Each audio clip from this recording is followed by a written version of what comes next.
Bye-bye. Bye-bye. Bye-bye. Is it recording? Yeah, I got a thing that said it's recording. It says Yeah. recording. It says Oh, it does say recording. recording. Mine. Yeah. Oh, Yes. there it is. Okay, I'm And I using did- the app. Okay, I I'm did the using the got it. app this time. Is It's when you just- say it's app, different. does that mean application or appetizer? Oh, either. Ladies and gentlemen, welcome to episode 145 of the Green Suiters podcast. Tonight is the big giveaway night. Well, not the big giveaway night. The big giveaway night was last week when Steve Idarola. I said it right. That's it. Idarola. Idarola. Yes. Idarola. Not big sleeve. Iadarola, not Idarolia. Idarola. Idarola. Yes. Our big giveaway winner for me, Ronnie, and Sedge to come and crash his house and leave strange random things around his home that he will be finding for the next 3 years. Put saran wrap on his toilet seat. Does he have any bushes that I can pass out in? Probably. Very nice good. manicured bushes. Yeah, Good, Yeah. good. he has a guy. But we do have giveaways tonight. Our monthly giveaway partner, Bits, Woo! is giving away 3 $100 gift cards to bitsbits.com. Wonderful, wonderful prize that 3 of our lucky patrons will win because our giveaways are just for patrons. We also have a Festool random swag item that we will be giving away tonight. So that means there's going to be 4 winners tonight. Wow. We're Oh, winners. yeah, because we're recording this on what? July 1st.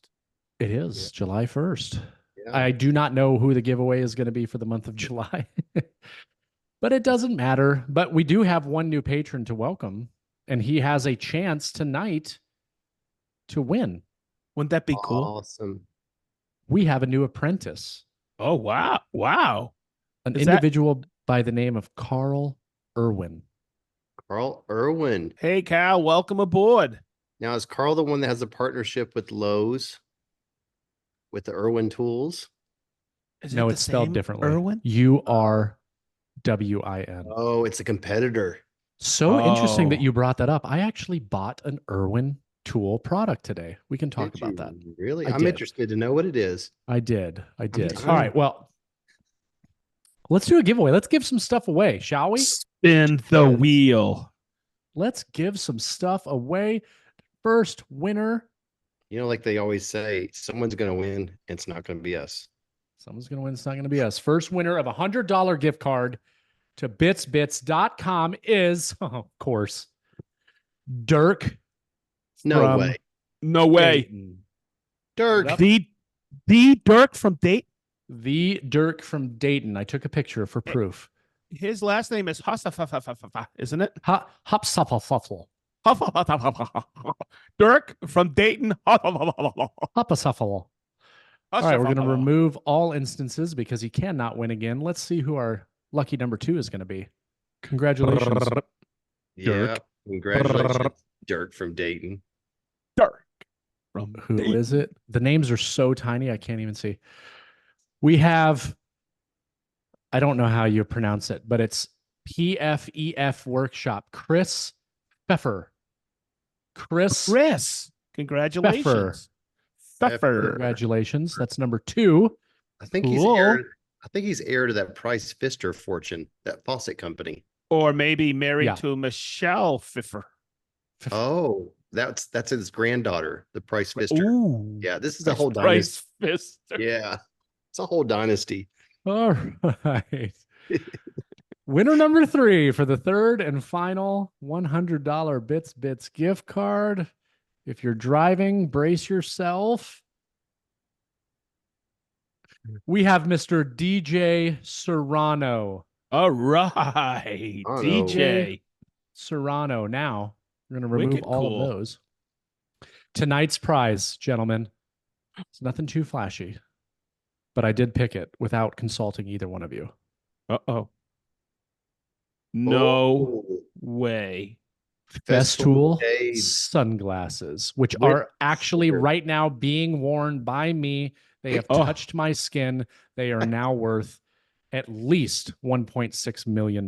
No Yeah, kidding. they still have I'll the even sticker leave on the oil lens. from my nose on the plastic. Yep, there it is. Nice. What does it say all on the oily. sticker on the front on the lens? What does that say?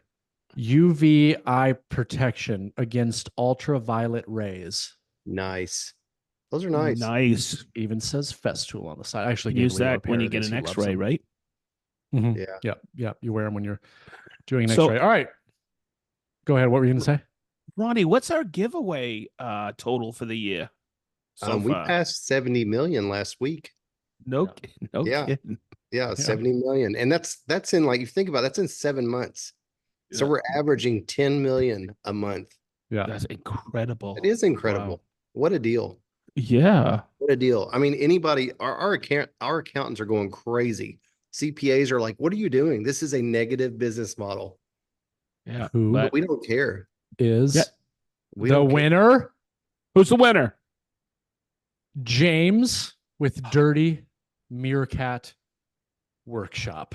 Nice. I just Ooh. I just Nice. talked to James. Dirty Meerkat? Wow. Yeah, he was on Sounds our kinda- Beers with the Boys, I believe. Yeah. If I remember correctly. Yep.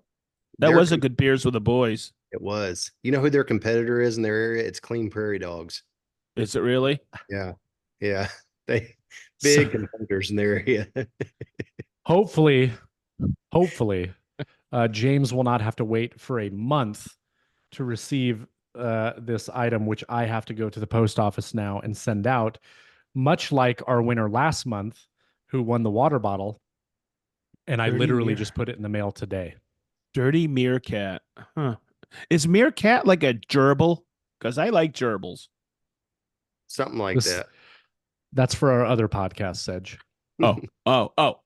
Okay, this is Green Suitors. Okay, good. Wrong Well, one. congratulations to all of our winners, and thank you to Bits for sponsoring yet another giveaway. And if you guys want your chance to win all these amazing prizes that we're up to $70 million in giveaways this year, make sure you go to patreon.com/Green Suitors Podcast and become a patron, because if you don't, then why are you even listening? I have a little news update. Can you hear Tommy meowing? No. No. He is mad because there are Why? 2 raccoons getting into the shop every night. They Oh. actually opened up the Stanley container with the little flip things that I keep the cat food in and ate all of it. So he's mad right now because I haven't Oh. fed him. So I texted Oh. Cameron and told him to bring food. He's bringing it out here. So he's meowing a lot. So I didn't know if you could hear that right now he is not No. happy. Don't hear nothing. Wow. He is not happy at all. Hmm. I have Because 2 raccoons and a fox. No And kidding. It's kind of cool to what see did the it. fox say?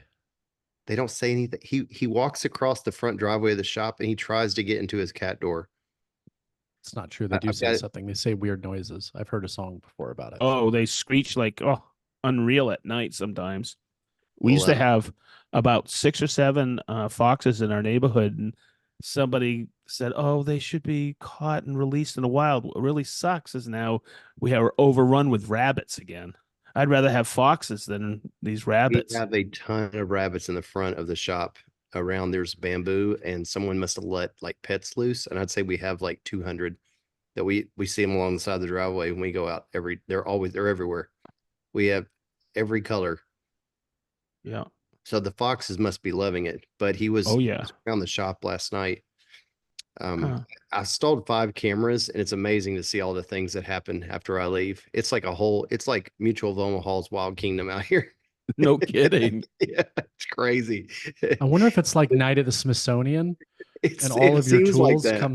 come alive at night when no one's Yeah. there. Seems like that. These 2 raccoons, they walk in here like they own the place, and Tommy hides from them when they come in, and they've been getting into the container. And the way they did it is they cracked a corner of it about 4 inches, a little cracked corner, and they can go into that. That amazes me. They're scavengers, man. They ate every single bit of his food, everything.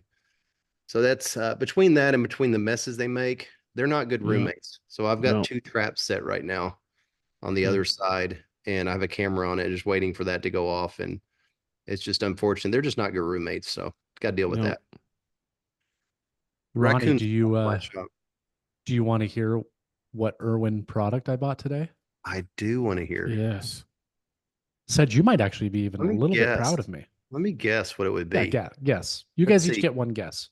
Let's see. Irwin makes clams, but you have clams. So let's see. You did my drill. Um, it'd be something you don't use a lot. That is accurate. You didn't get. Okay, you guess first.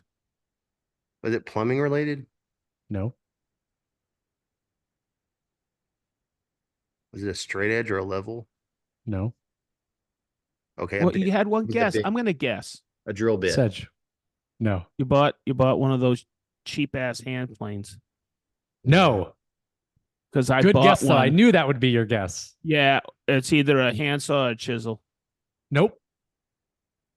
You want to know what it is? No. You know what I don't have in my shop, which just about every woodworker in the world does, is a vise. I have that vise.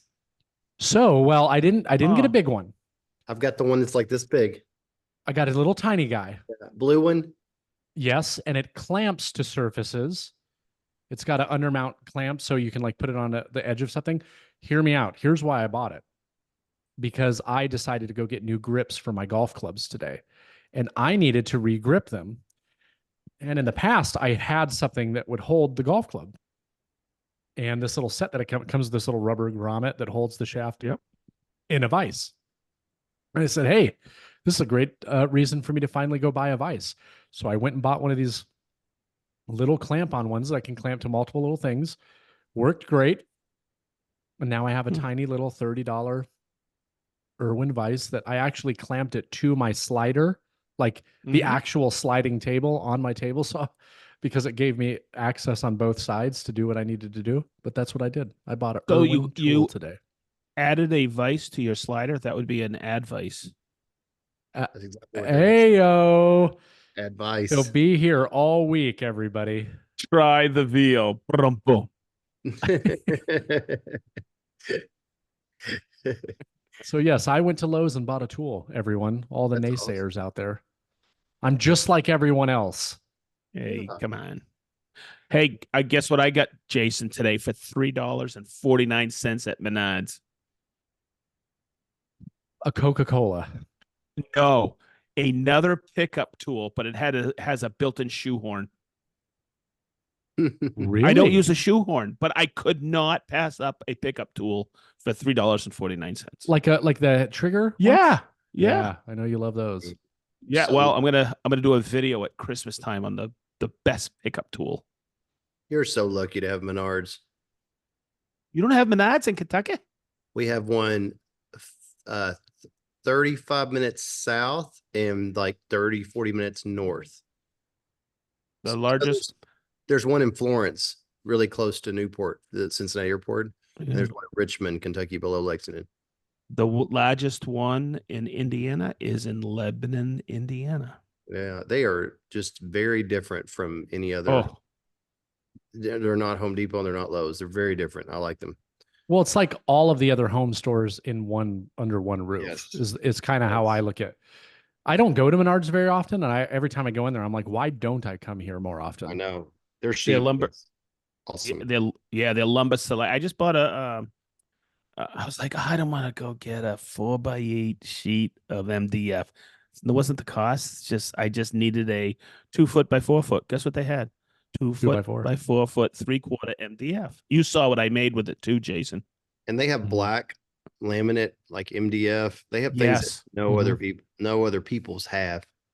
Yeah. Yeah. Oh, If you were Might going to get a buy piece of plywood that. from a home store and not get it from a supplier, the only place that I would point people to that I feel comfortable with, it's a home store, would be Menards. Mm-hmm. I get a decent deal during the pandemic or toward the end of the pandemic if I needed a sheet or two. I didn't go to Menards. I think Lowe's has a higher quality maple sheet. Mm-hmm. Which is now Then- like what, $95 now for a sheet. Well, during the pandemic, I was getting $90, but with Marianne, I'd get $9 off with the employee discount because Marianne's worked there for 16 years. That's So awesome. it's pretty cool. I'm doing some things with Lowe's soon. I'm going to promote their Halloween decorating items. They've already sent me one of my pick. It's gonna be kind of No cool. kidding. Yeah, it's gonna be kind of cool. I ordered Yeah. something that was so scary that no one wants me to. I had to put it in a box and shut it back up. No kidding, huh? Yeah, it's pretty spooky.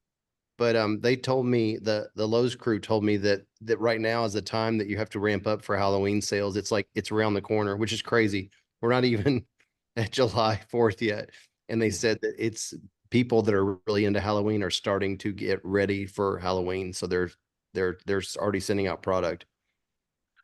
So you want to hear something really cool? One of my first woodcraft vendor shows that I ever went to was in Columbus, Ohio. And it was just really weird. I get on the elevator and this chick is completely painted in this green paint. And I went, okay, what's going on? And then all of a sudden I get off the elevator and it's all these people dressed up in Halloween costumes. Now this is in June.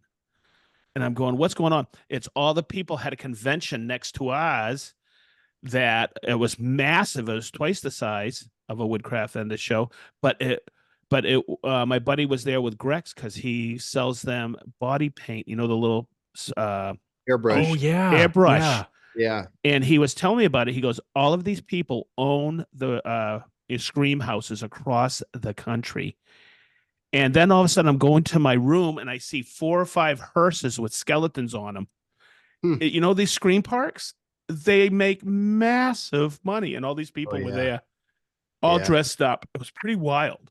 Yeah, it's a big business. Huge. I never realized. Mm-hmm. Yeah. Big business. So I'm kind of lost right now because we had beers with the boys last week. I guess I already talked about that, but not everybody was on beers with the boys. Yeah, we're probably gonna have to Good turnout, repeat some though. things. Yeah, we had a great Yeah. turnout. Excellent. Sometimes I'm confused after we do that because I feel like we talked about it on the podcast. Yeah. We talk about so much on the beers with the boys and bourbon with the boys. It throws me off a little bit. So don't be Same. afraid to repeat yourself for sure, just for the people who weren't on there. But I'd say we had 30 easy. Easy. Yeah. At all times we had about 20 people, and there was Yep. people that came on and had to jump off and came back on. I Yeah. would say it was 30 plus actually.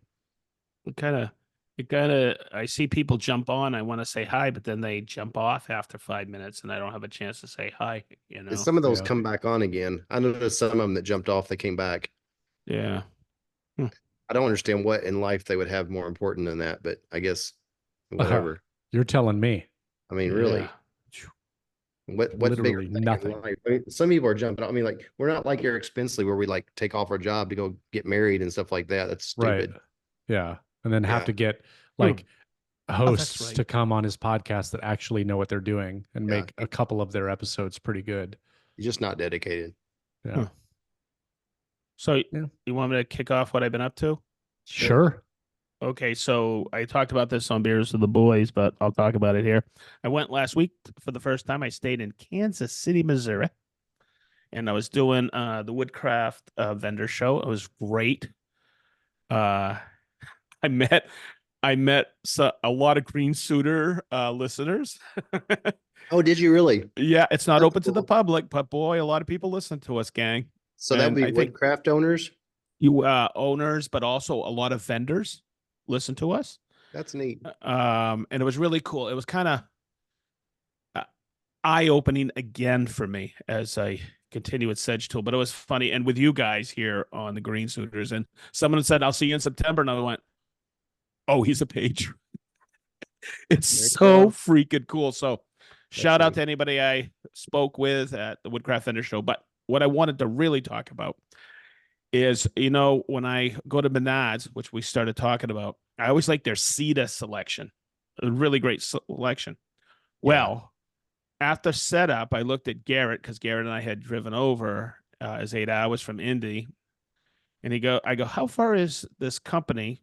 I'll call it out. It's called Shooty Lumber. He goes, 10 minutes away. I go, let's go. And I was, the owner came out, Mike said hi, and a guy, Tommy, who had been working there for 28 years, but I had trained him a couple of times. He was there, and I saw a couple other people I had trained over the years. But I was so impressed. They own so many acres in Kansas City. It's amazing the history of this company. It's over 100 years old. They've flooded, I think, 3 times and burned down once, and they've always rebuilt. Wow. It's crazy. They're the largest cedar distributor in the Midwest. So I got pictures, and it was mind-boggling.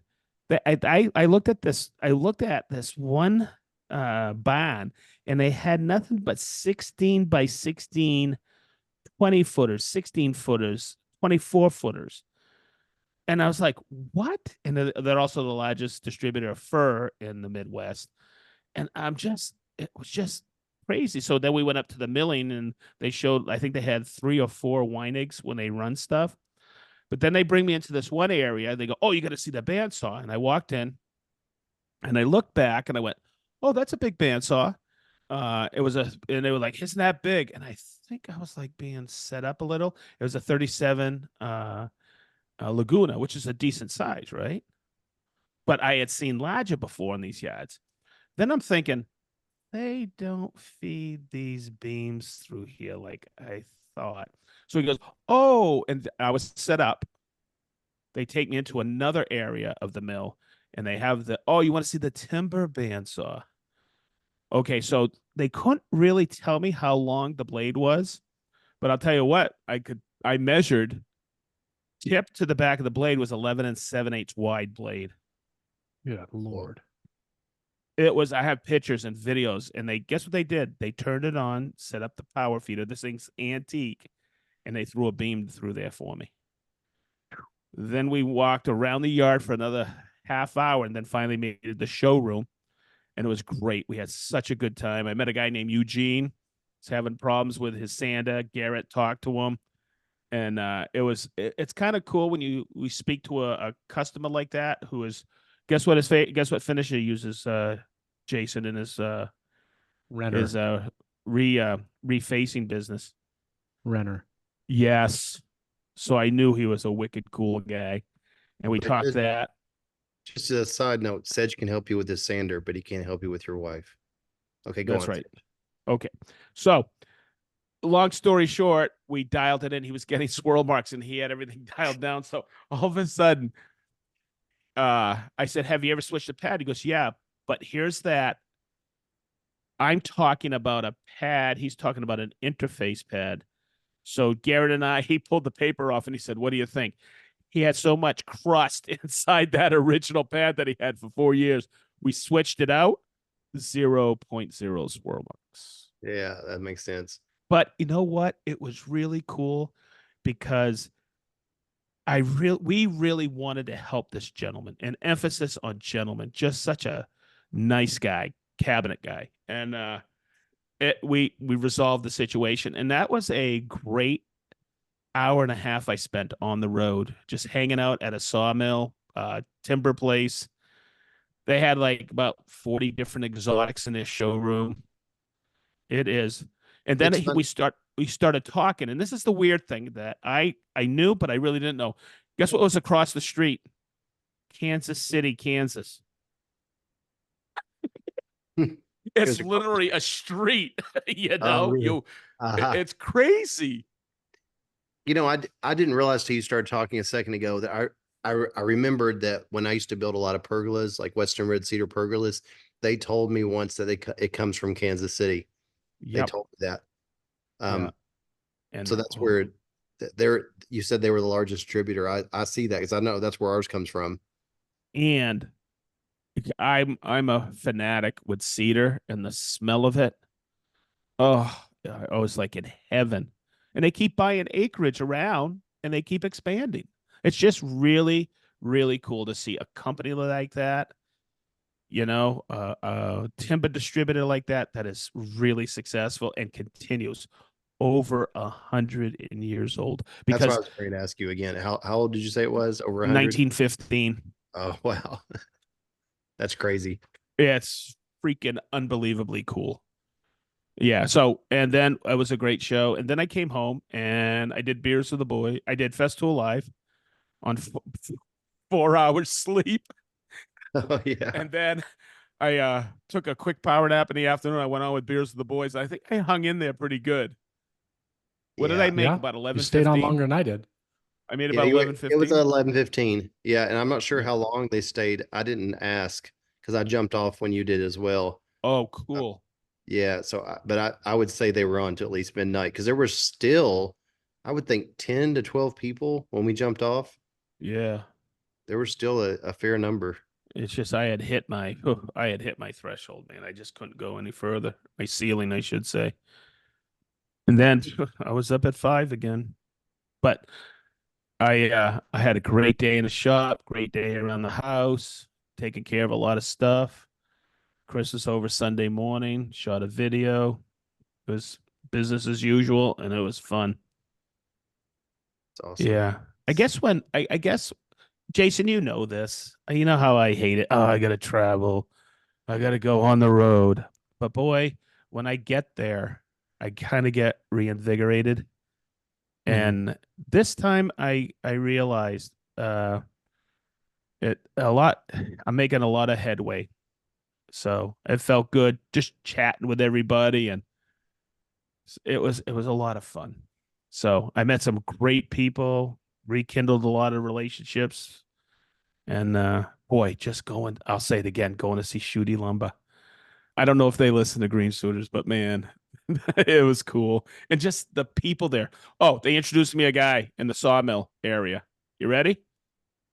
Not the guy who runs the sawmill. He's an ex-ranger, wicked cool guy, Austin. But there's a guy, I think his name was Phil.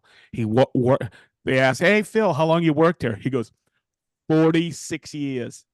Wow. He started when he was 16. Wow.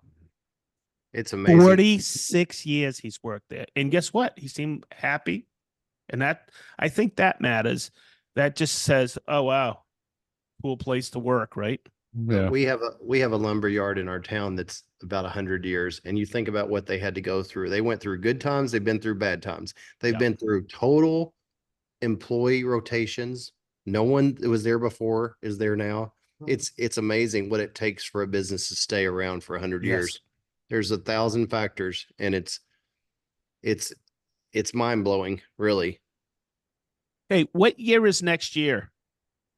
2025. Guess what company turns 100 next year? Does it start with an F? It does. Does it And end with ends in L? S tool. S tool? Festool, baby. We turn 100 next year. Is that That's cool? it's crazy. And back Yeah. to that same thing. There's no one at Festool, I guess, that was working there originally. They're all gone.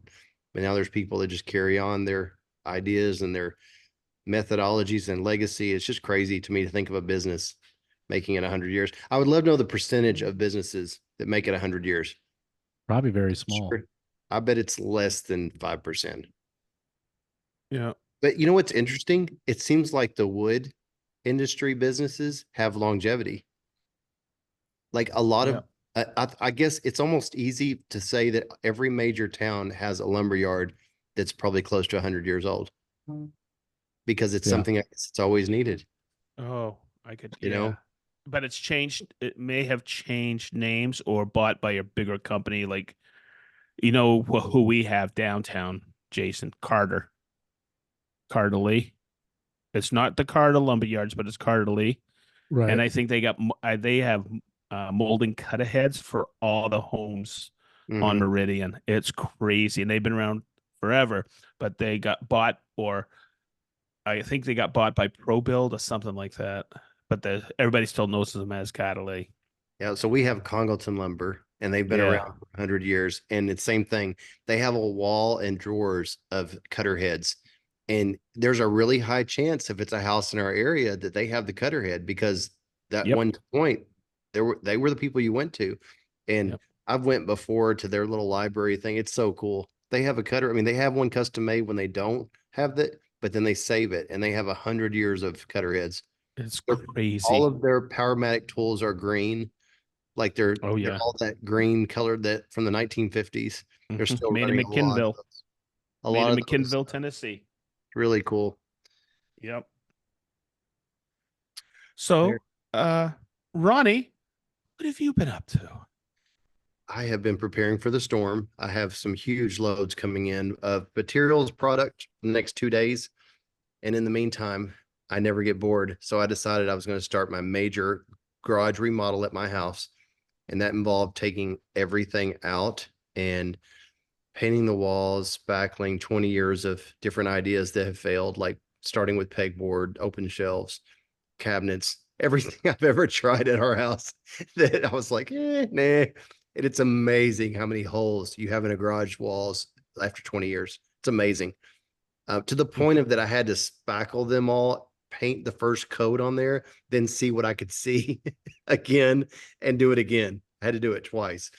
Um, got that done, and I ordered some cabinets, some like metal cabinets that have like a stainless countertop, and have those installed. That took a while to do that, surprisingly. It's like you have to level them and do that, and but they hold a surprising amount of things also. And I told my wife if I had to do over again, I would have bought that setup a long time ago. What's kept me from doing it is because it's so expensive to buy like a full setup like that. But if I had to do over, I would have bought that and I would have used it. I'm blown away by how much it holds. It's like two locker sections on each side, 30-inch lockers, like floor to 7 feet tall, and then a rolling cabinet and a base, and then 3 wall ones over it. And just that set of cabinets is 12 feet long. It's going to hold everything that I need in the garage. Keep in mind, I don't use my garage as woodworking. I try to pretend like I'm not in the trades. I try to drive home like I'm an owner and I don't do the business. But that's kind of like how, but slowly some tools are migrating back to the house because it's so annoying when I have to drive 3 miles to get a tool.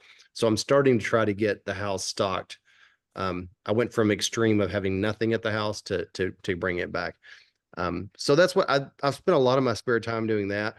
I'm doing a wall at a time, and it's the way to do it. I don't get overwhelmed because our ceilings in there are like 12 feet tall, and I just do a wall at a time. I do the back wall, and I'm doing one at a time.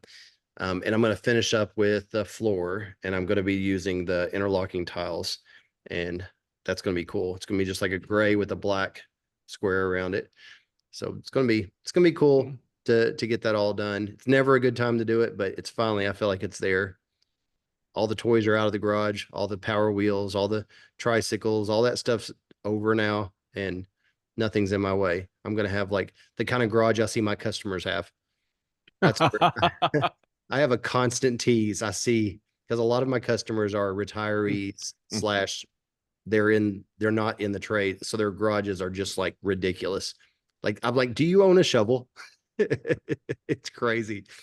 Oh, and by the way, for anyone thinking of doing this, the way that I'm getting away with like all the gardening tools and everything, all the things you need to have, I have a place under my deck stairs in the back that's enclosed with like a door. That's where I'm putting all of my gardening things and things that we use all the time just to keep them out of the garage space.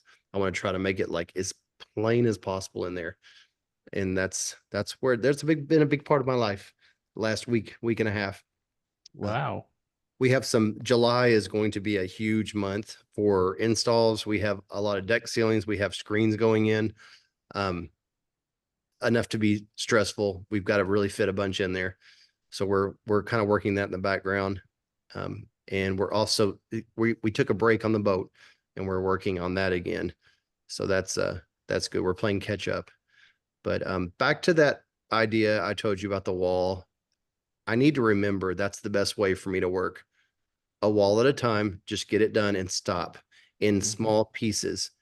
I found that if you work really hard on something like marathon work on it, or for me, when I do this, I almost have to step back and take a break. And the break cancels out the marathon that we worked on it. So it's like we need to do what slow and steady wins the race. I think there's a lot of wisdom in that. That the slow and steady will be better than marathon on the boat. And Cameron and I talked about that, and we're going to try to just start fitting in, for example, 2 hours in an average on a day instead of 10-hour days. So that's where we are with that.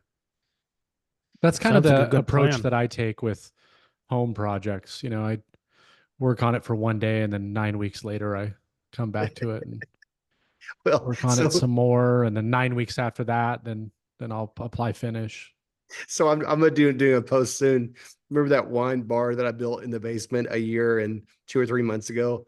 Kelly's like, hey, when you get a chance, do you think you put handles on those doors? I've had them sitting on there now for about a year. So Oh, that's right. I'm like, yeah, it might be time. It might be time to do it. So I'll do an update post. Hey, update to my wine bar I built over a year ago. Today I'm putting handles on there. And it won't take, but like using that little jig, that little 2-position tools jig, it'll take me maybe an hour to put the Not handles even. on. Not Yeah. even. Yeah. You know what's so funny about that? Every single time I finally do something like what you're talking about, like, oh, this has been sitting here for 9 months, and I Mhm. finally take the couple of minutes to do whatever it is, I'm always like, why didn't I just do that a long time ago? That was I so know it. fast. I Why did have I that wait? thought. Why did I wait? At Yeah. least once a week it happens to me. At least once a week. That is not a strong point. I can put something off, especially if nothing is pushing it. Like, for example, I have a 10x5 boardroom table in my shop. And the person I'm doing it for, every time I talk to him, he's like, no hurry, man. No, don't worry about it. No hurry. And I You're sent him like, a message. okay. I sent him a message not long ago. I said, here's what needs to happen. The guy building the base, your fabricator, you need to make a meeting with us and you need to tell me a date you need this. I said, if you don't, I am never going to finish it. I will not. Yeah, that's that walnut table. You bought all that walnut? Yes. It is sitting still, glued up in perfect shape. All it needs to be done is cut each end and Rubio cut a middle part for the electronic pop-up thing. That's it. And I'll be done. But right now it's not pressing. If something's not pressing, I'm not doing it. I'm like, I've got plenty to do and it just won't make it to the top. So I said, you need to give me a sense of urgency in some way or another, and I will get it done. That's how I work I best. already I planned out. I've got 4 free days this weekend coming up. And it's just funny, Jason, what you said. Marianne's got the cushion going and she's already just ordered she's got the cushion to fit with my template on the window seat. Mhm. And I'm like, oh, shnikey. Guess what I gotta do? I just gotta put the finish on that cherry top. I'm doing it this Oh, you're going weekend. to work on it this weekend? I'm gonna final sand everything, and then I'm just gonna go where I tacked in all the molding on that the fascia, the front part, and just do a quick paint on that after I fill with it, and then I'm gonna take care of the top, Nice. and I'll be done. And then she got all the fabric, and she just ordered the Velcro for the cushion cover that came in today, and I was like, oh, I gotta get it done before she gets hers done. Are you still able to take off all 3 pieces for the top? Absolutely. Okay. So I assume you're going to Hey, pull them in the shop and put the Rubio on them in there. nope, not putting Ruby. I'm gonna, that armor seal you gave me. I'm gonna try that. You Oh, think that's yeah. enough? That'll look good. I could get 2 coats out of that. Oh, for sure. Out of the small And can on yeah, that? Yeah. and you just use a rag to apply it. Yeah, thin coats. Yep. Yeah, And it what do you has a think? high Two build. coats? Yeah, With Armor Seal, I think that they recommend you do at least thin 3 coats. because they are very, very thin, but it is oil based. Yeah, Yeah. it builds. And you It just builds really fast. and you Yeah. apply it with a rag. Mm-hmm. Just thin coats. Yep. That's why Even they don't recommend you spray it. even after it dries, I do another with a rag. You can use a foam applicator brush if you want. I've done Yeah, I've both used ways. that before. You want it. The reason why you want it to be thin is it's so slow to cure. It'll run on you. So you want it to be just real nice thin coats. Yeah. But it has a really nice gloss. Very super hard finish. I did a boardroom table with Armor Seal. Yeah, it's very nice. It'll really bring out the character of that. Oh yeah.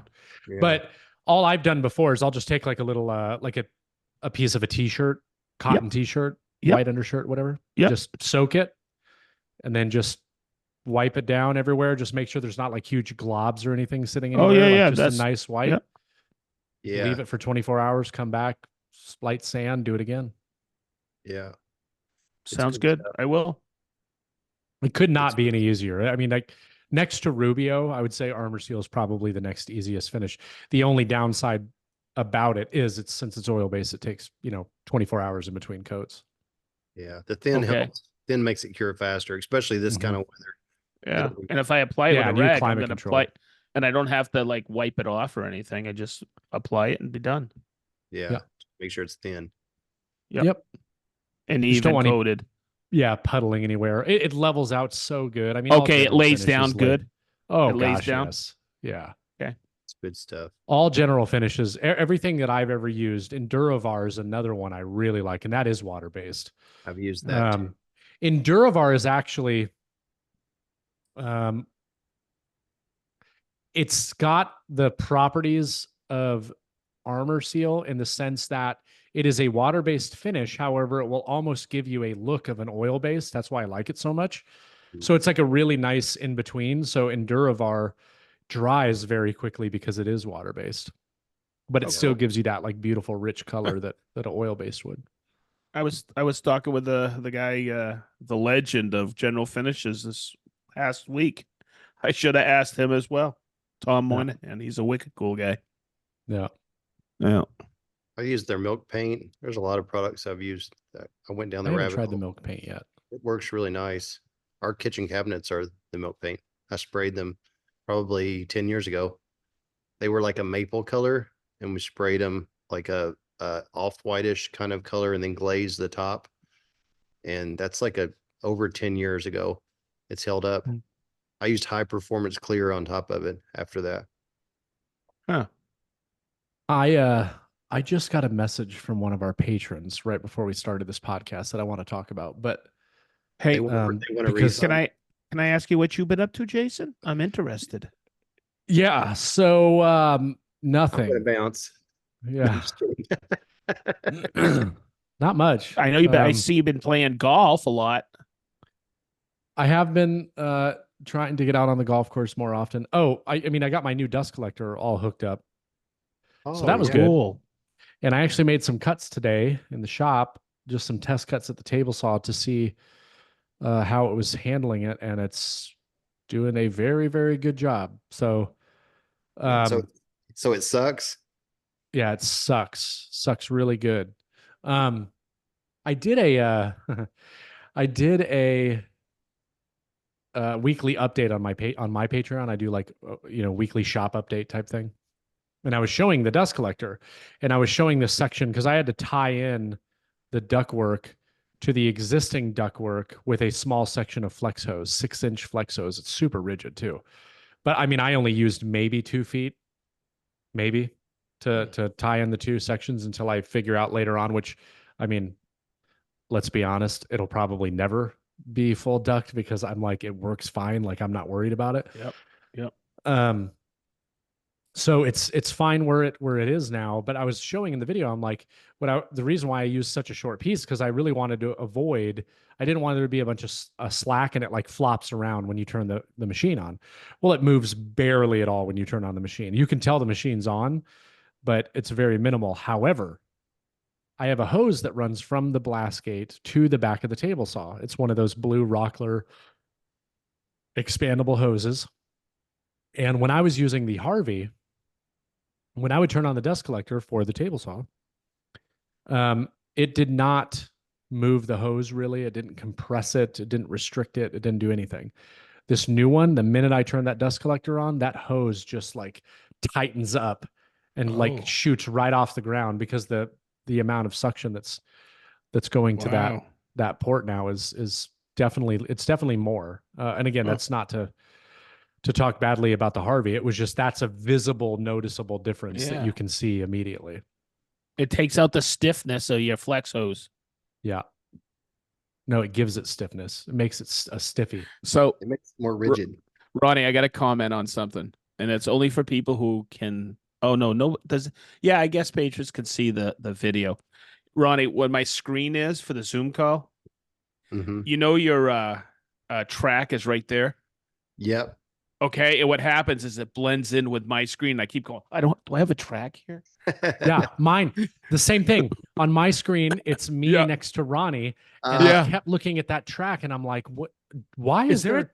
Why is there a track there?" You're next to Jason. Yours is on a white thing next to me too.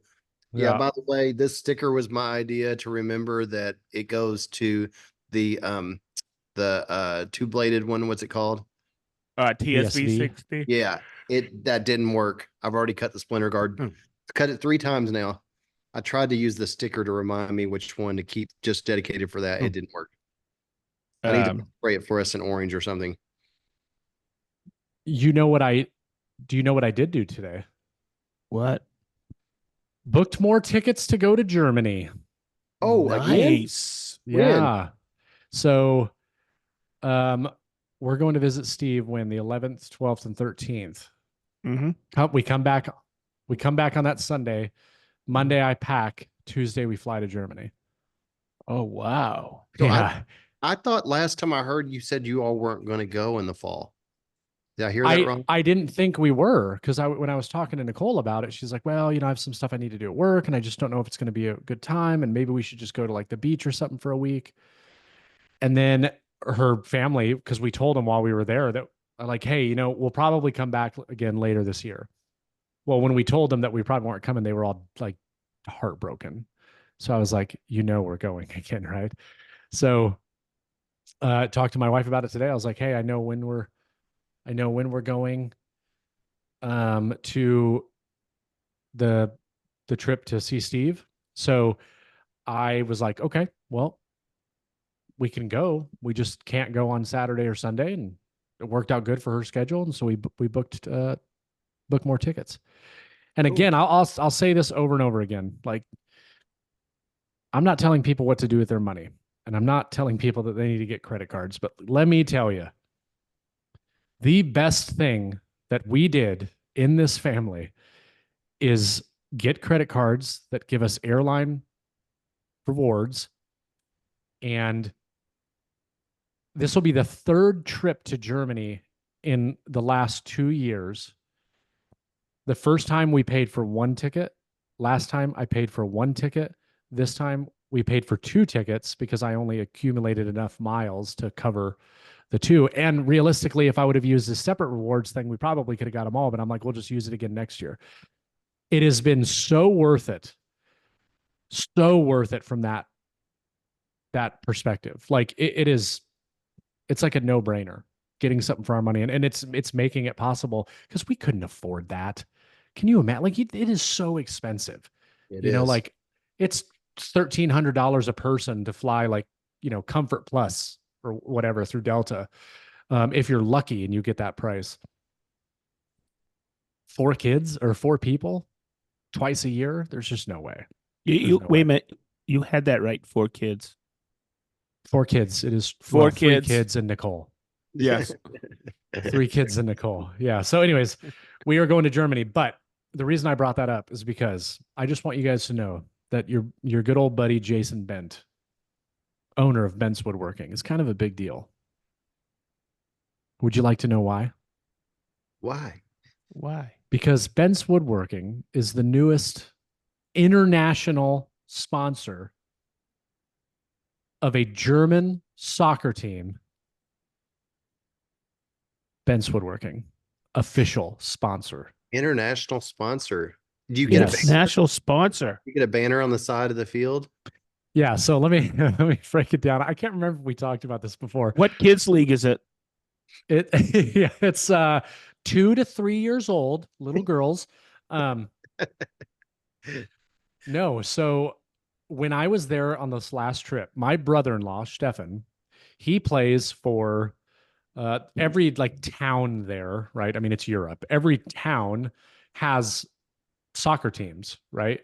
And they travel across the country and they play other town soccer teams, and it's like a thing, and you get ranked and you move up into the next highest league and you move down if you're not so great or whatever. And so the soccer field is right next to their house. Like, you can see the soccer field from her sister's, like where I'm always doing the barbecues and stuff. You can see the soccer field from there. That's where they practice. That's where a lot of their games are.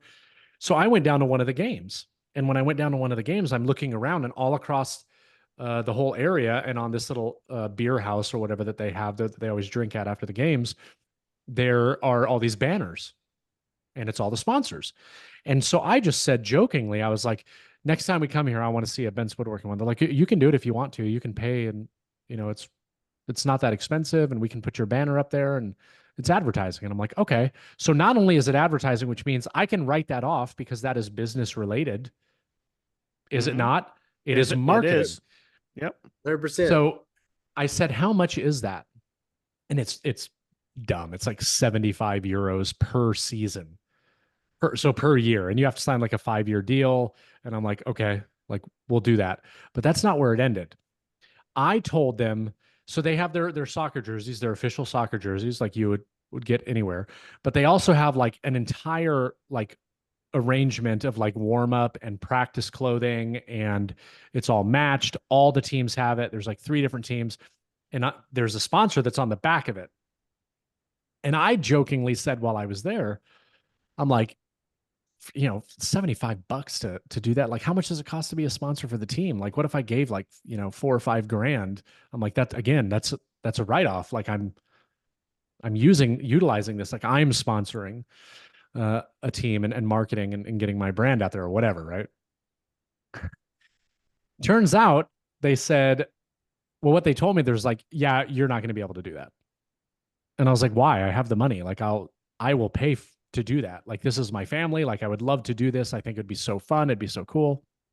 Like, yeah, well, we have other brands and companies that have been with us for years, and they have to take priority. Some German guys telling me this. I'm like, all right, whatever. We get a phone call, or my wife gets a message this morning. It was either this morning or it was yesterday. And it was like, hey, a bunch of stuff has changed. That sponsor that was going to be the sponsor for the clothing, all that stuff, they backed out. They're not going to continue. Now they're wanting to know, would you be interested in doing it? I'm like, heck yeah. Heck yeah, I'm interested in doing it. So now when we go to Germany, I actually put this on my business thing because while we're there's multiple events that I'm going to go to that deal with this exact thing.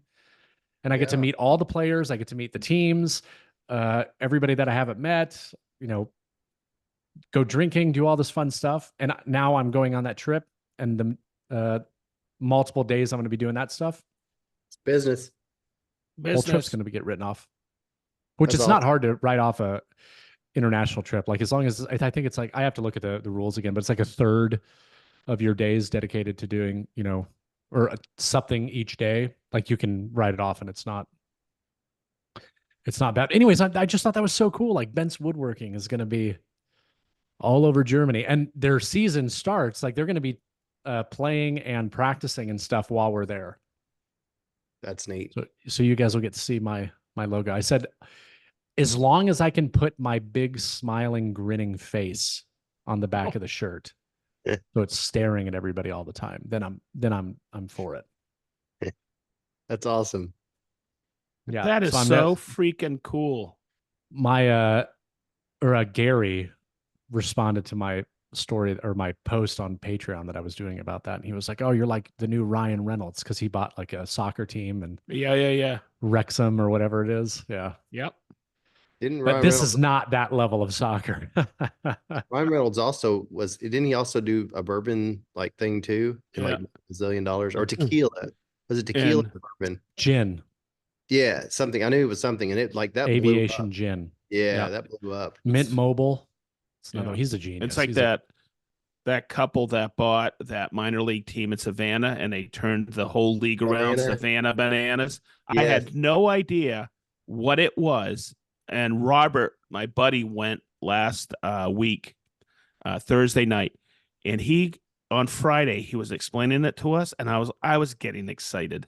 Yeah, it's amazing. I know someone who's been trying to get tickets to go see that for a long time. You can't even get in. You can't get in. It is unbelievable. They went from not being able to pretty much sell tickets to doing that. It's really neat. And I guess like during one of the innings, they come out and they have this whole organization that they pass a hat around, and it's for foster parents. And you know what they call it? Bananas Foster.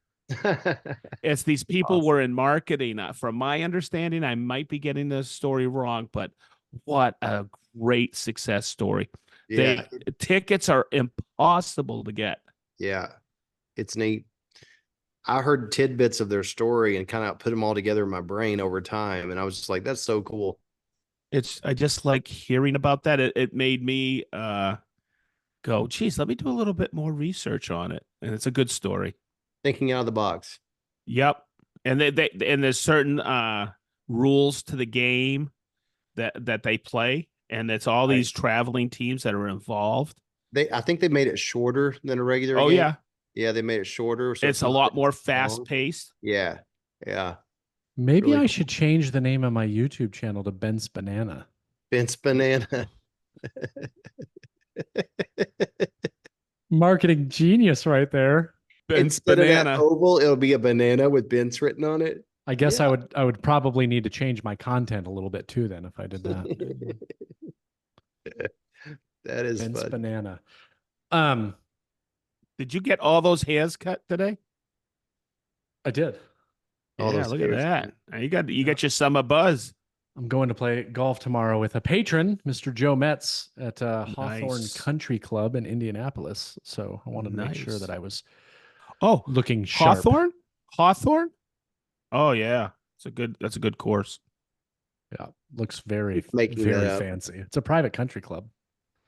Oh, Oh, I know. thought you were being serious. I know. It's very exclusive. You know where it's very close to? Ale Emporium. Yep. I was like, you're not going to say hello for it. Oh, it is. Okay. So It's right down the street.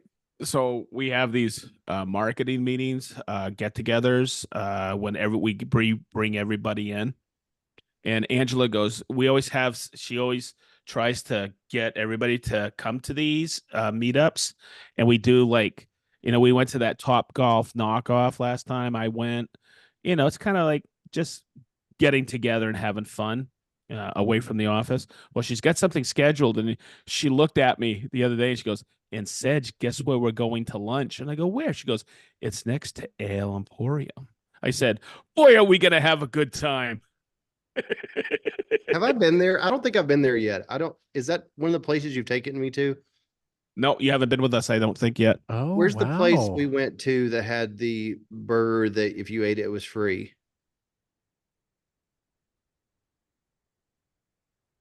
Oh, Was it- that's Bub's Burgers. It wasn't Yes. free, Bub's. Okay. but Yeah, you that was get your Bub's. name, you get your picture. It's that Yes. massive burger. They call it the Yes. Big Ugly. You get your Yes. picture on the wall.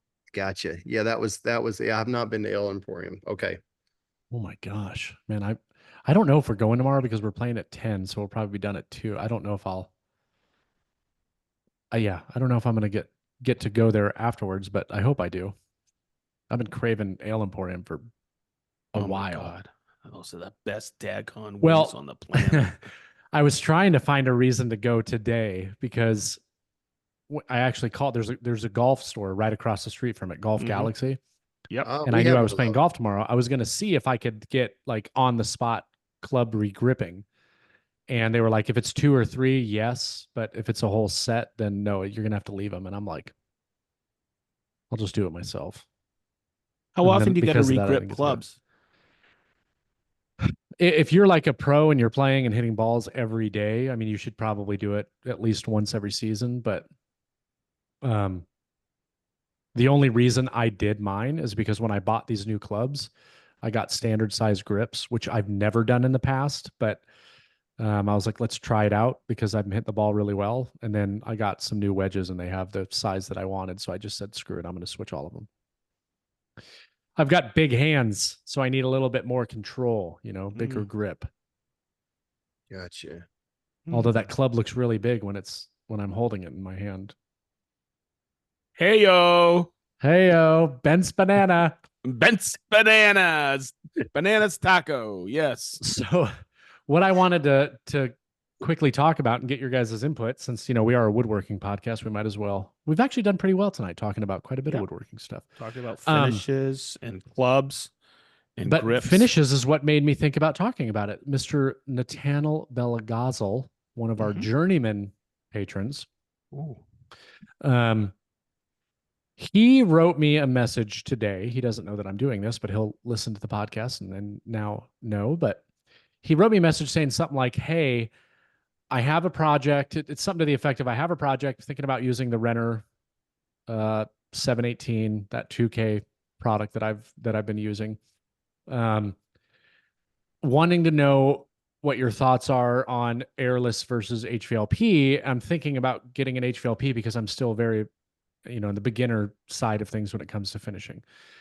And my response to him immediately was, Airless sprayers are significantly more user friendly to a beginner than an HVLP, like without question. I said so much so that like I'm probably going to get rid of my HVLP because I cannot imagine a scenario where I wouldn't feel comfortable using the ultimate ultra quick shot or ultimate quick shot because it's airless. It's so much easier. It's easier to clean, easier to use, uh, easier to get set up. There is no like messing with the turbine and 7 different switches and knobs on a gun and figuring out which little tiny tip to use versus one that just you literally unscrew, pull it out, and put a new one in. Like, I wanted to get your guys' thoughts on that. Like, I don't know if you guys both have experience using airless and HVLP, but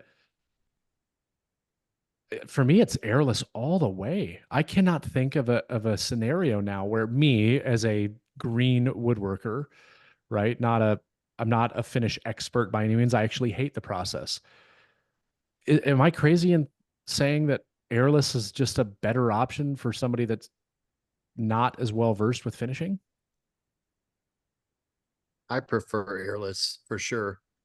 I have a Nova XP, which is Mhm. airless, and it's the drawback to it. And what makes me like your Graco so much is it takes a quart to fill the hose, Mhm. just a quart right off the Yep. bat. It's great when you're spraying a 5. Like if I'm going to a rental house and I'm just going to spray the whole thing, it's awesome because the volume it can produce is like crazy. I feel like it's much more predictable when you spray because it's just paint coming out. And like you said, on the Fuji that I have, you have to dial in all kinds of things. And once you get it dialed in, it's awesome. But I feel like there's more of a factor of something going wrong when I use airless versus the Nova.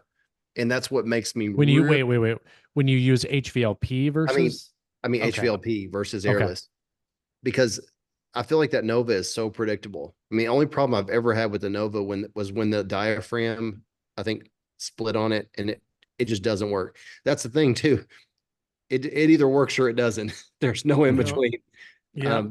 And the tips are important. I have one that spreads like 5, and I have another one that spreads like 12, and the extension ones and stuff. It's a nice. I feel more comfortable with that sprayer for sure than I do the Fuji, for sure. So yeah, I guess I never thought about it, but I definitely do prefer that as well. And I definitely am going to be getting the quick shot. The next opportunity that I price it into a job, I'm going to be getting it. And I keep seeing still in the forums, they're saying 1,500 when you buy it. They're still saying Sherwin-Williams has it for the 1,300 range. So I plan on getting it at Sherwin-Williams, but I'm eyeing it for They'll sure. usually give you a coupon for 3 free tips as well. They always have that sale going on. Yeah, I guess I need to factor in too. You also have to buy a DeWalt battery, right? And charger if you don't have one already. Yeah, one of the kits, I think when you buy it, it will come with a charger and a battery because mine Yeah, did. I need to talk to him Came with about 2 it. batteries actually. So yeah, I'm eyeing that. I have a garage door painting project at our house. A new fence that was put in. All of them, I'm looking at the Graco instead of using my Nova Yeah. sprayer. But yeah, that's my take on it. I'm sure Sedge has experience with like the air compressor sprayers. Like that's kind of a little before my time. You probably used those at one time, which I never did. I skipped that step. Yep. Okay, so my 2 cents on all of this. Um, it's really weird. I'm such an old guy. Yes, I used to use a compressor with a gun, and the guns used to evolved over time to an HVLP gun on a compressor. And then I had a pump. I had CA Technologies pump, and we used that for finish, but we also had a second pump for contact cement in my shop. The way I look at airless versus HVLP, I have a Graco HVLP, the one that looks like a toolbox, and I have all the tips, what I consider tips. And when I say consider tips for the right fluids, for the right viscosities I have, I don't want to get technical on it because it's very technical. Now, Jason, when I look at that quick shot thing you have, okay, when I look at those tips, those are painter's tips that I used to see, and hear me out on this, that I used to see on what we called airless sprayers. And it was always you put them in a bucket and you were spraying house paint latexes. But I know I can't comment on it. I've seen what you have talked about, but I can't comment it because I haven't used one of those systems. Does it look a ton easier? Yes. Do I want to get one? Absolutely. I was looking at the ones that actually plug in from Menards, a lot less expensive one than yours. That was $289, and it used similar tips.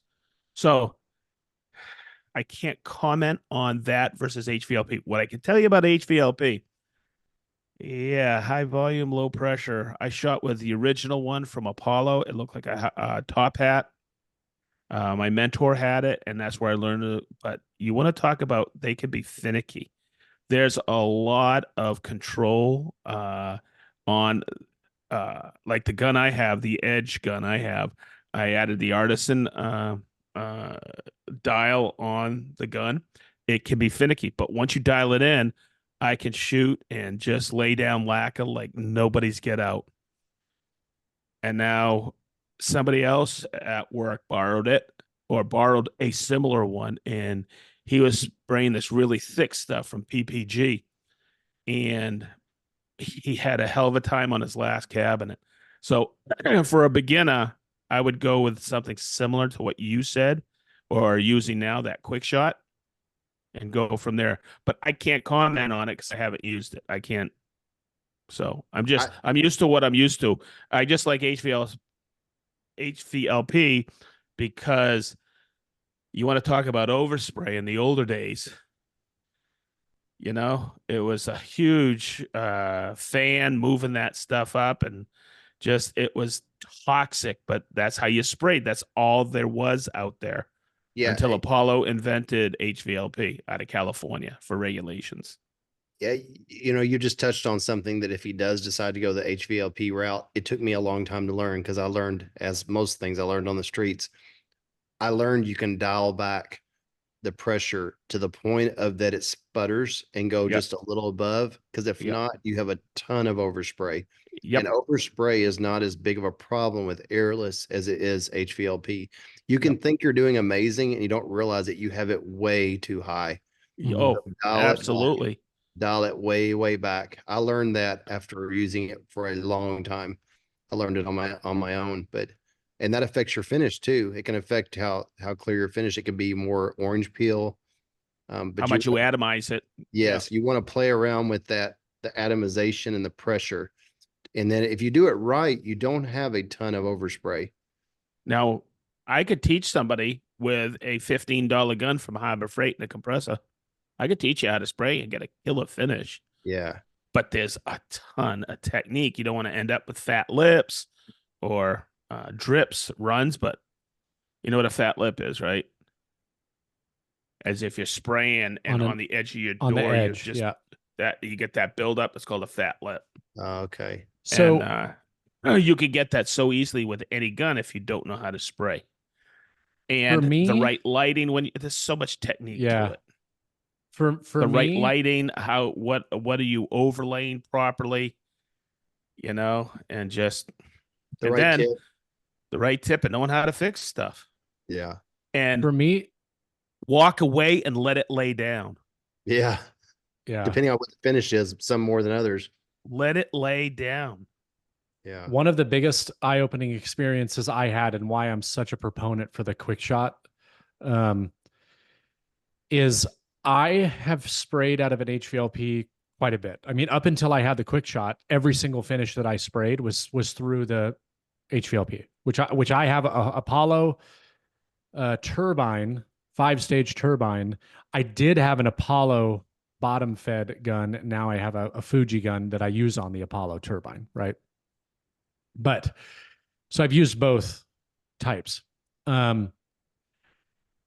I've gotten good finishes with an HVLP, but never anything where I was just like, oh my gosh, this is just remarkable, right? Like so effortless. Like I screwed something up, it sputtered, I didn't get even coverage when I was doing my fans.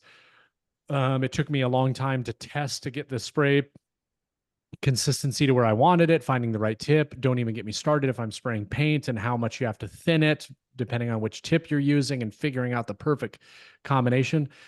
I say all of that to say this. I never had an experience where I was done and I looked at it and I went, wow. The first time I used the quick shot, the first time my initial reaction was wow. The very first time. And then cleaning it, so easy. You just So brought up easy. another thing that I think is important to note between the difference. I think when you're spraying latex or paints with HVLP, you have to thin them, and there's some level of expertise with that. Airless, you do not have to thin them at all. You can shoot them as they come out of the can. Mhm. That's huge. And that's probably why I like Airless better. Well, even if you have, like, if you're going to shoot paints, the thing that I was always told is like 4-stage minimum, Yes. 5 stages Yeah, would be better. And they say, HVLP, 5-stage, Yeah. 5-stage. Absolutely don't go below. they're like, Yeah. if you're spraying paint, you could get by with a 5-stage and not thinning it. That's not my experience. Like I'm telling you right now, like some of those paints are very thick. Sherwin-Williams don't- Emerald, very You're gonna thick. You blow a splatter. absolutely And don't screw up your system using what they say at Home Depot. Use this stuff called Floetrol. That is for brushing, not spraying. And they give it to people all the time. Oh, you thin your latex out with that. You idiots. Just You're use gonna water. ruin the guy's system. Yeah, it's for the brushes. I used to sell that Yeah. at Sherwin's. Yeah, but people don't know that. Now, Yeah. It's for brushing. And you just listen to these idiots out there yeah. that don't know their butt from a hole in the ground, and they're recommending that. And I'm just like, oh God. Well, what's frustrating about the thinning conversation is that, like, think if you're doing a bunch, how much paint do HVLP hold? 32 ounces if you're lucky and you have a big cup, maybe 32 ounces, right? Probably not that much for most guns. And let's just say that you do and you're going through it. Well, guess what? You better get that consistency exactly the same on the next one, which Every is time. fairly Yep. easy to do. Like if you're using measuring cups and all that stuff. But If I mean, if you any are, deviation or variation, you're going to get different Yeah. results. yeah, that's been my struggle as well, especially doing built-ins, doing late. That's why I do feel that Airless is much easier to get an impressive pat yourself on the back finish for sure. Yeah. For sure, without a doubt. And also the noise. Even when you're Oh using my gosh, yes. even when you're Yeah. using hearing protection, HVLPs are deafening because they're turbine And you gotta- motors. Yeah. And And they're you have to loud. work with the heat in the hose. Yes, they And are I think hot. I think a lot of people don't realize that turbines or the 5-stagers, they build up heat quick, so you have to have a heat sink whip because that heats up the atomization of it. And now Yeah. you have to deal. I've sprayed sometimes and I'm like, holy crap, that's almost curing as I'm spraying. And then I realize my material is warm. Yeah. So, boy, there's a lot of little things. So, Jason, I'll tell you right now that I think you answered the question properly, for Nathaniel, when you said go airless, because it seems like a lot less hassle from what you have taught me Yeah. and shown me. It's just so much easier. I mean, there really is no learning curve other than like figuring out which tip you should be using for the material that you're spraying and what size fan pattern you want and then how much pressure. It's like I know there's like 2 tips that I love when I shoot clear coats, and there's like 2 tips that I love when I'm shooting paint. Am I shooting a lot of paint or am I shooting something small? Same thing applies to clear coats. Am I shooting something that's very small or am I shooting something that's very big? The only thing that changes is the fan pattern. That's it. Yeah. How big of a fan I want at 12 inches, that's the only thing that changes. And then when it comes to the pressure, I mean, one quick little adjustment, 1 to 10, I'm always around 5 to 6. And you Uh, can bring that pressure down. It limits the overspray. And that's what everybody always says every time they see me spray it. You're not worried about overspray, or wow, I didn't see any overspray, or wow, look how little overspray that is. Mhm. It's Yeah, so easy to dial it in. It's I right on, always like just with the Airless on my Nova, I always take it to the point of where it's splattering, and I keep turning up just a little bit to the point where it's not splattering anymore. And then I know Yeah. I've got minimal overspray. When I first started using it without any instruction, I had it up way too high, and I was getting all kinds of overspray. And I kind of figured that out myself. That it's like, oh, that's why I'm getting overspray, because it's blowing it out way too hard, and just back it off, back it off, back it off. Yeah. Yeah, that's I so I never thought about it because I have both, but I definitely prefer Airless. I get more predictable results with Airless. I've had a lot more issues Mm. firing or shooting with an HVLP gun. A lot more issues just getting it to where I'm ready to, like, I feel comfortable shooting it. The only problems that I have had so far with my Graco, and I've used that Graco a lot. The only issue that I have had, and it's completely self-imposed, there's been two things. I didn't flush all the water out of the lines. So, like after cleaning it, so there was a little bit of water left inside. So when I would go to start spraying, like a little bit of water would drip out and it would drip onto the finish because I have the gun over the top. And I'm like, dang it, I got to get better about that. And then the only other issue that I had was if you don't clean a tip within a reasonable amount of time, those tips, there's no way to get inside of them. So if any paint gets stuck in there. So I have actually had to replace a tip or two, but now I just have extras in case that happens. So what would end up happening is when I go to prime the gun and I'm trying to pull the trigger, nothing's coming out because the paint's not able to go through it because the orifice is clogged. Sedge's favorite word, orifice. Ooh. It'll make the paint like escape around the actual nozzle. And when that happens, I'm like, okay, that's my fault. I let the gun sit for 3 days before I cleaned it. Oh, And Jesus. now, oh yeah, Yeah. oh yeah. I used to be really bad try about to- that. You got to be kidding me. I No, try to with run water through it.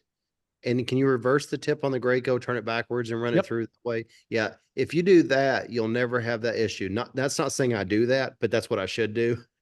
But if you run water through it back and forth that way, and the other thing is using the strainer, using the filter when you pour it in, I Yeah, don't always do that either. But all it takes is one little piece in that paint absolutely. to clog that.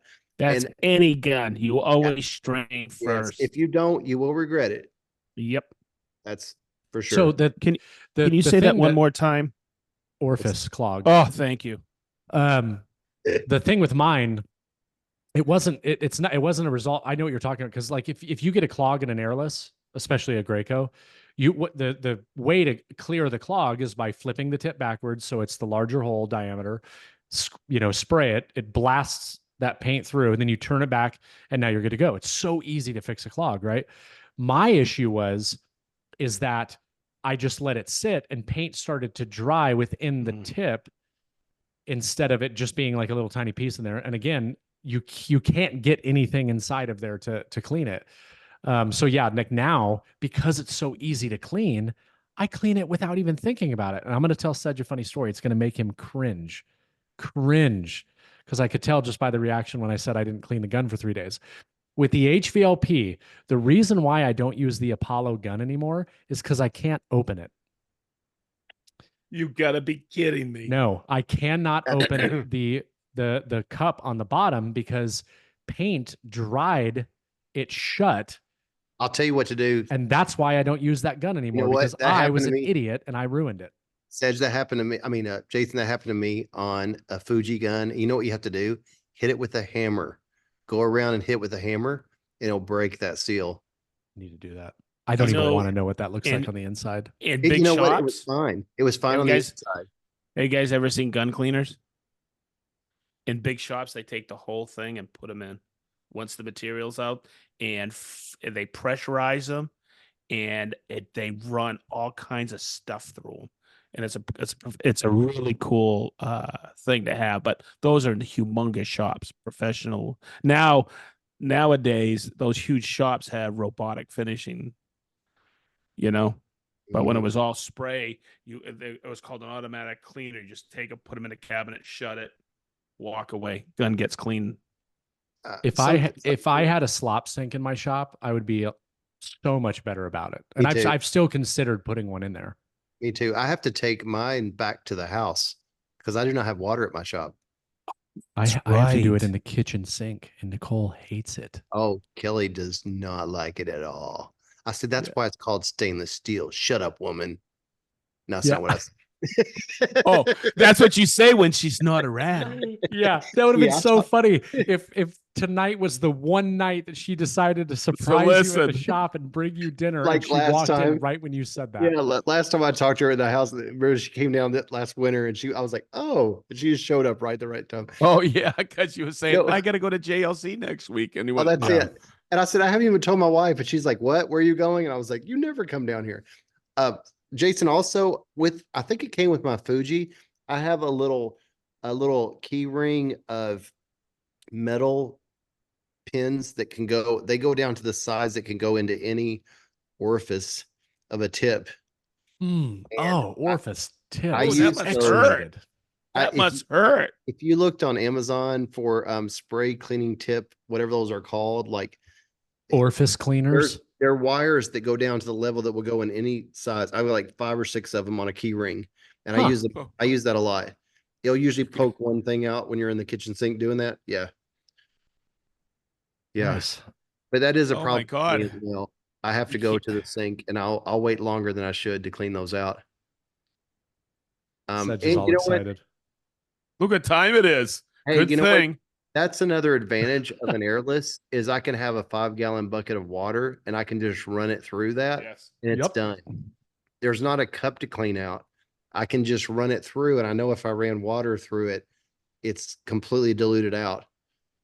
Or if I was spraying an oil finish, it would be the opposite. But I'm running latex and things like that through those. But they're better to clean too. So I think that we agree that Airless is probably better, especially for a Yeah. beginner. I'm glad that he sent me that note and brought it up. Oh, before we jump off here, because we are at our ending time, I did want to mention we talked about this in our group chat that some people on Discord are starting to give some interesting candidates for guests. Those Yes. candidates being some of our patrons. So soon, patrons, we might be bringing some of you guys on here if you're willing. We've already had one on, remember? Mm-hmm. We had Way back Lido in the on day. at one time. Yeah, Yeah. we have Leiden. Yep. Yeah. So we are looking at your messages, everybody over on Discord. And for all of you that are listening and are like, what Discord? What are you talking about? You got to be a patron. And to become a patron, you go to patreon.com/Green Suiters Podcast and sign up and enjoy all kinds of great things like giveaways and beers with the boys and bourbon with the boys and Discord and just us in general. And if you're a journeyman or above, maybe we'll come visit you in your shop. Or next year, maybe we'll fly you here and hang out with us. But guess what? It also allows you to go to Green Suiters Con. Con.